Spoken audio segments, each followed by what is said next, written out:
Ladies and gentlemen, dreams are not meaningless. They're not just random fragments of imagination floating through your mind while you sleep. They are, in many ways, the most honest conversations you'll ever have with yourself.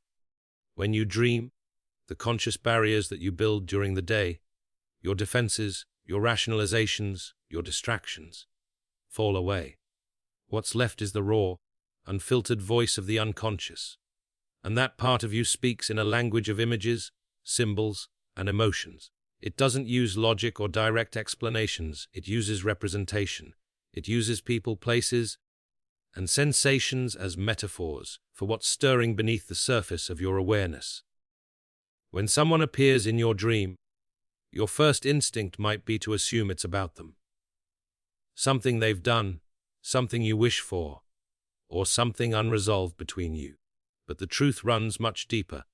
The person in your dream often isn't them at all. It's a projection of something within you, something that needs to be seen, understood, or reconciled.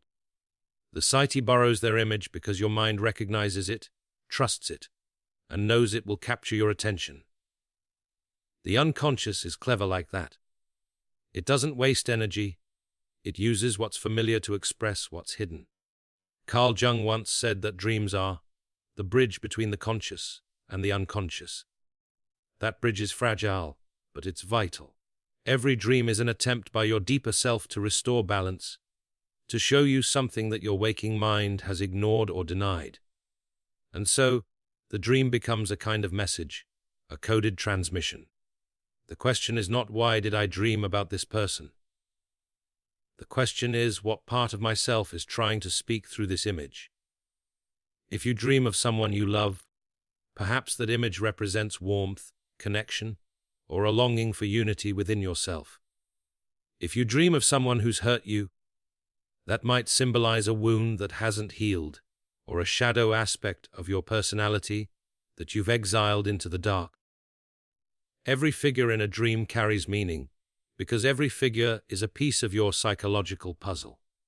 And the more you pay attention to those symbols, the more you begin to understand the architecture of your own mind. What makes this process so powerful is that it's deeply personal. No dream dictionary or online interpretation can decode your unconscious for you. The imagery your psyche uses is tailored to you, to your experiences, your fears, your values, your history. It's like a private language, and you are the only one who can translate it accurately. That's why awareness is key. You have to listen to your dreams not as superstitions or prophecies, but as meaningful reflections of your internal world. When a person enters your dream, it's as if your unconscious is saying, "Look here. There's something important you've overlooked." It's an invitation to explore the symbolic layers of your own life, to recognize what's unresolved, what's hidden, and what's ready to emerge into consciousness. And maybe that's the real point. Your dreams are not trying to confuse you. They're trying to wake you up. They are your inner world reaching out, asking to be heard, reminding you that self-knowledge doesn't come from avoiding the depths, but from daring to look into them. So the next time someone appears in your dream, don't dismiss it as random. Ask yourself what truth your mind is trying to show you through that image. Because the dream isn't about them. It's about you. And the moment you understand that, you begin the journey toward true psychological integration. When you dream of someone, you're not just dreaming about them. You're dreaming through them. The person you see is often a symbolic reflection of something within your own psyche. Your mind borrows familiar faces to represent parts of yourself that you've neglected, rejected, or haven't yet fully understood. It's like looking into a psychological mirror, where every person, every interaction, reveals an aspect of who you are or who you might become. Think about it. You've probably had dreams where someone you barely know suddenly becomes central, or where an old friend reappears after years of silence. Why them? Why now? The mind doesn't select these characters at random. It chooses them because they carry a certain emotional charge, a memory, an impression, an energy that represents something alive within you. Jung called these inner figures archetypes, symbolic patterns that express fundamental truths about the human condition. They come to life in dreams not as mere memories, but as living embodiments of ideas, instincts, and conflicts. If you dream of someone you admire, that figure might embody qualities you desire to cultivate: strength, discipline, wisdom, compassion. Your psyche is reminding you of what's possible, showing you the potential that's latent within your own character. On the other hand, if you dream of someone you dislike, that person might be carrying a part of your own shadow, the emotions, impulses, or weaknesses that you've denied in yourself. You see, the human mind has a strange habit. It projects what it refuses to face, and dreams, in their raw honesty, strip away those projections and bring them back home. Every character in your dream, whether you label them friend or foe, is a psychological messenger. They reveal what you need to integrate, the hidden qualities you must acknowledge to become more whole. That's why paying attention to these figures is so crucial. They're not haunting you, they're teaching you. They appear because there's something unresolved in your inner structure, something calling for recognition. And this is where the work begins. When you interpret your dreams, the goal isn't to decode them like puzzles, but to engage with them, to feel what they're showing you. Ask yourself, what does this person represent to me? What emotion did their presence awaken? What might I be avoiding that this dream is forcing me to confront? Often, the answers aren't comfortable, but truth rarely is. The psyche doesn't bring easy messages, it brings necessary ones. The beauty of this process is that once you recognize that these dream figures are fragments of your own mind, something shifts. You stop blaming, you stop externalizing, and you start integrating. You begin to reclaim the parts of yourself that you've scattered among the people in your life. You become less reactive, more aware, more grounded. You start to see that every encounter, real or imagined, is, in some sense, a dialogue with your own soul. So, when someone appears in your dream, don't rush to message them or read it as fate. Look inward. That person is standing at the doorway of your unconscious, holding a mirror. They're saying, "Here's a part of you you've forgotten. Pay attention." And if you're wise enough to listen, to truly see what's being reflected, you'll find that the people in your dreams aren't visitors at all. They're guides, leading you toward the most profound journey you can ever take, the journey of becoming whole. When it comes to understanding dreams, most people focus on what they saw, the faces, the events, the strange imagery. But what truly matters is what they felt. The emotional tone of a dream is the compass that points toward its meaning. You can forget the details, but you never forget the feeling. That's because the emotion carries the message your unconscious is trying to deliver. The dream might disguise its meaning in symbols, but emotion is the direct language of the psyche. It doesn't lie, it doesn't rationalize, it simply reveals. If you wake up disturbed after seeing someone in a dream, that discomfort is not random. It's your inner world signaling that something unresolved is demanding attention.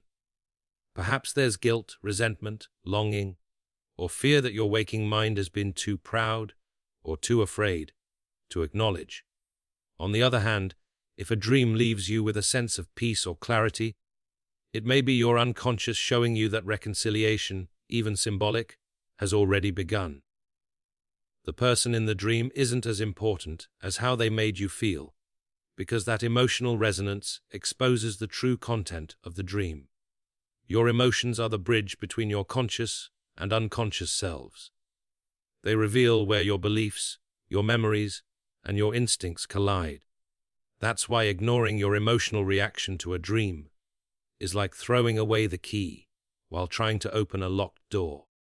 The psyche speaks through feelings because they are primal. They bypass intellect. You can rationalize a story, but you can't easily rationalize an emotion. It hits you directly before you can censor it. When someone appears in your dream and evokes a strong emotional response, whether love, sadness, anger, or fear, it's rarely about that person in the literal sense. It's about what they represent within the architecture of your own psyche. Maybe they stand for something you lost, something you still desire, or something you've suppressed. The emotional weight attached to their image is your clue. That's the unconscious pointing a spotlight at a part of your inner life you've neglected. And here's where many people go wrong. They dismiss those emotions as random residue from the day, or worse, they try to interpret them superstitiously, as signs from the outside world. But dreams are not omens, they're revelations. They expose what your conscious mind is unwilling to see. They take the emotional truths buried beneath your routines and bring them to the surface in a form you can't easily ignore. That's not chaos, that's wisdom trying to reach you. So, when you wake up from a dream and your chest feels heavy or your heart feels strangely light, don't rush to analyze the storyline. Sit with the feeling. Ask yourself, what is this emotion trying to tell me about myself? That question, if pursued honestly, can open doors to self-awareness that therapy, books, and philosophy alone cannot. Because the truth is, your emotions know long before your intellect understands. And maybe that's the lesson. The people in your dreams aren't speaking to you in words. They're stirring something in you for a reason. That feeling you wake up with, that lingering emotion, is your mind's way of saying, listen, there's meaning here. Don't look away. When someone keeps appearing in your dreams, it's easy to assume it's because of them. Something they did, something unresolved, or some strange psychic connection. But more often than not, it's not about that person at all. It's about you. The psyche is never random. It repeats what it wants you to confront. And when an image or person returns again and again in your dreams, it means the unconscious is insisting that you pay attention. It's not there to confuse or torment you. It's trying to integrate something that's been split off from your awareness. Carl Jung described this process as individuation, the lifelong effort of uniting the conscious and unconscious mind into a harmonious whole. Most people live divided lives. They know parts of themselves, but not all. They know their social persona, their habits, their ambitions, but they don't know their shadows, the repressed or inconvenient truths that lurk beneath. Dreams, in their symbolic and often unsettling way, are the unconscious attempting to complete that picture. They bring forward what's missing so that you can see yourself fully. The recurring dream figure, then, is not an external force. It's an emissary from the depths of your own psyche, carrying a message that you've refused to hear in waking life. Let's say you keep dreaming of a person who frustrates you, or someone who once hurt you. The repetition means something in that dynamic remains unresolved within you. Maybe it's anger you haven't expressed. Maybe it's a weakness you haven't accepted. Maybe it's the part of you that feels powerless or betrayed. The dream resurrects these encounters not to punish you, but to show you where your psyche is still fragmented. Until you face those emotions consciously, until you integrate what they represent, the dream will return, almost like a teacher repeating a lesson you haven't yet learned. The same applies to more positive figures. If someone inspiring keeps reappearing in your dreams, it could be that your psyche is urging you to embrace the qualities they represent. Courage, discipline, compassion, authenticity. You've projected those traits onto them, seeing them as something external, but the dream reminds you that they belong to you too. You're not meant to idolize that image. You're meant to integrate it. The psyche seeks balance, not worship. Integration means taking responsibility for all aspects of yourself, the noble and the flawed, the conscious and the unconscious. That's why dream work is uncomfortable. It reveals that you're not just the hero of your story, but also the shadow behind the hero, the parts you'd rather ignore. And yet, wholeness only emerges when you stop running from those fragments. The dream doesn't bring them up to torture you. It brings them up because you're ready to grow. So, if a person keeps showing up in your dreams, don't chase the literal meaning. Ask yourself what energy, what emotion, what forgotten truth they embody. The psyche doesn't repeat itself out of confusion. It repeats itself out of purpose. It wants you to wake up, to integrate, to become whole. Because in the end, the dream is not chasing you, it's inviting you. And the moment you accept that invitation, you stop being haunted by your unconscious and start collaborating with it. That's the beginning of real transformation. When you realize the person you keep meeting in your dreams is the part of yourself that's been waiting to come home. The unconscious has a peculiar way of speaking. It doesn't send emails or write letters. It waits until the noise of the day quiets down, until your conscious mind finally surrenders, and then it speaks through dreams. That's why the truths that surface in dreams are often the ones you've avoided in waking life. They're the things you've pushed aside because they're uncomfortable, inconvenient, or simply too painful to face. Yet, no matter how far you run from them, the psyche remembers. It holds on to what's unresolved, waiting for the moment when you're quiet enough to listen. When a certain person shows up in your dream, it's rarely arbitrary. They often symbolize a piece of unfinished business, something emotionally or psychologically incomplete. It might be someone you've wronged, someone who's hurt you, or someone whose absence still echoes in your life. The unconscious will recreate that relationship in dream form because it wants closure. It's trying to reconcile what your waking self has left fragmented. The dream becomes a kind of internal theater where your soul can stage the confrontations you've avoided. For example, you might dream of an old friend you haven't spoken to in years, and in the dream, you're arguing or reconciling. That's not necessarily about them. It's about the part of yourself that was formed through that relationship. It's your psyche's way of saying, you're not finished with this chapter yet. Or maybe you dream of someone who betrayed you. You think you've moved on, but the emotion lingers deep inside, unacknowledged. The dream forces you to feel it again, not to punish you, but to help you finally process it. Because what you refuse to feel consciously will find another way to express itself. Through dreams, behaviors, even illness. The psyche will not be ignored forever. There's something profoundly honest about that. The unconscious doesn't play by your ego's rules. It doesn't care about your pride or the stories you tell yourself to justify avoidance. It cares about truth, and truth, in the psychological sense, means wholeness, the integration of everything you are, not just the parts that are convenient to acknowledge. When you suppress pain, resentment, or regret, you create an imbalance in your inner structure. The dream steps in to restore that balance. It drags the hidden emotion to the surface, demanding to be recognized. So when you wake up from a dream that unsettles you, or one that reopens old wounds, don't dismiss it.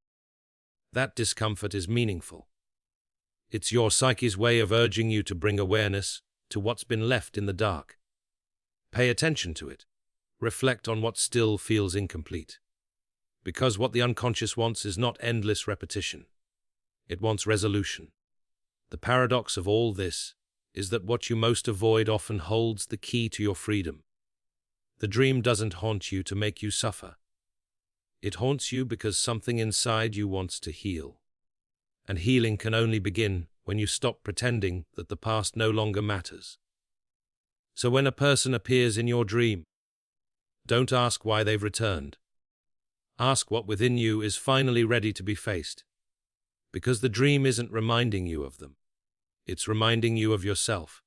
And once you have the courage to face that truth, the dream no longer needs to repeat. It transforms into understanding. When a person appears in your dream, it's not simply a replay of memory or fantasy. It's an invitation. The psyche is reaching out, asking for your attention. And the question isn't, why did I dream about them? The real question is, What part of myself is trying to speak through their image? Because dreams are never just stories, they're communications from the unconscious, attempting to restore balance between what you know and what you've refused to know. Every dream is a dialogue, a subtle conversation between the surface of your mind and its hidden depths. The unconscious doesn't speak in words, it speaks in symbols, in emotion, in faces you recognize. It takes what's familiar and infuses it with meaning, like an artist using known forms to express something entirely new. The people who appear in your dreams are carriers of that meaning. They hold pieces of your psychological truth, traits you've lost, denied, admired, or condemned. And the appearance of these figures is the psyche's way of saying, there's more of you to be understood. This is why interpreting dreams isn't about decoding literal events. It's about listening to yourself at a deeper level. The person you dream of might represent courage that you need to embrace or fear that you need to confront. They might symbolize an ideal you've abandoned or a wound you've left unhealed. The unconscious doesn't care whether the message flatters you. It only cares that it's true, and it will continue to speak through these images until you begin to recognize the parts of your being that are calling for awareness. Jung once said that, until you make the unconscious conscious, it will direct your life, and you will call it fate. That's precisely what happens when you ignore the symbolic messages of your dreams. The same emotional patterns repeat, the same relationships emerge, the same inner conflicts play out again and again, because the psyche will not stop trying to integrate what you've denied. The person in your dream isn't just a phantom. They're a key to understanding the internal story that drives you, often without your consent. But the beauty of dreams is that they don't come to condemn you. They come to wake you up. They come to show you that beneath all your roles, your routines, and your masks, there's something alive that still wants to grow. That's the deeper function of dreaming. It reminds you that you're not finished, that you're still in process, still becoming. When you listen, when you reflect, when you ask what the dream is trying to teach rather than dismissing it as nonsense, you begin to participate in your own evolution. So when someone appears in your dream, don't see it as an accident or a superstition. See it as a summons to face yourself with honesty, to integrate what's hidden, to become more complete. Because every dream, at its core, is an act of reconciliation between who you are and who you're meant to be. And maybe that's the real purpose of dreaming, to remind you that understanding yourself isn't a passive act. It's a choice to look inward, to listen deeply, and to take responsibility for what your own mind is trying to tell you. The moment you accept that invitation, you begin the most important journey of all, the journey toward wholeness.